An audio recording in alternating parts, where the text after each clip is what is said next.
ఈ beautiful occasion. Thank you sir. Only one thing అండి, cinema గురించి మొత్తం మా టీం అంతా కూడా మాట్లాడారు. సినిమాతో పాటు మేము థ్యాంక్స్ చెప్పుకోవాల్సిన కొంతమంది ఉన్నారు, వాళ్ళకి డెఫినెట్గా కృతజ్ఞతలు చెప్తాము.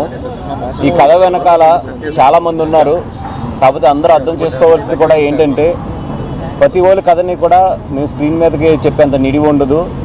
నియర్లీ ఒక 70-80 మంది ఈ స్టోరీ వెనకాల చాలా కష్టపడిన వాళ్ళు అందరూ ఉన్నారు. వాళ్ళందరికీ కూడా డెఫినెట్గా అరవింద్ గారు ఏదో ఒక రోజు ఇక్కడ హైదరాబాద్ పిలవడమా లేదా మేము అక్కడికి రావడమా ఏదో చేసి వాళ్ళందరికీ కూడా ఒక చిన్న సన్మాన కార్యక్రమం అయితే పెడతాము. దయించి ఎవరు కూడా మాకు చెప్పారు మాకు చెప్పలేదు అనుకోవద్దు, ఎందుకంటే ఇది ఒక లవ్ స్టోరీలో మేము కొన్ని ఇన్స్పైర్ అయిన సీన్స్ వరకు మేము తీసుకుని ఎదురుకు వెళ్ళడం జరిగింది.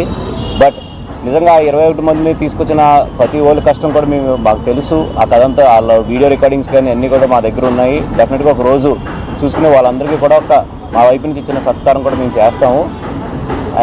ఇది అదేవిధంగా జనాలందరూ కూడా ఈ సినిమాని బాగా ఆదరించాలి. నిజంగా మా కో ప్రొడ్యూసర్స్ భాను కానీ లేకపోతే మా కార్తిక్ కానీ వీళ్ళందరూ కూడా ఈ సినిమాకి చాలా కష్టపడ్డారు. అందరి కష్టం కూడా ఫలించింది. Thank you so much.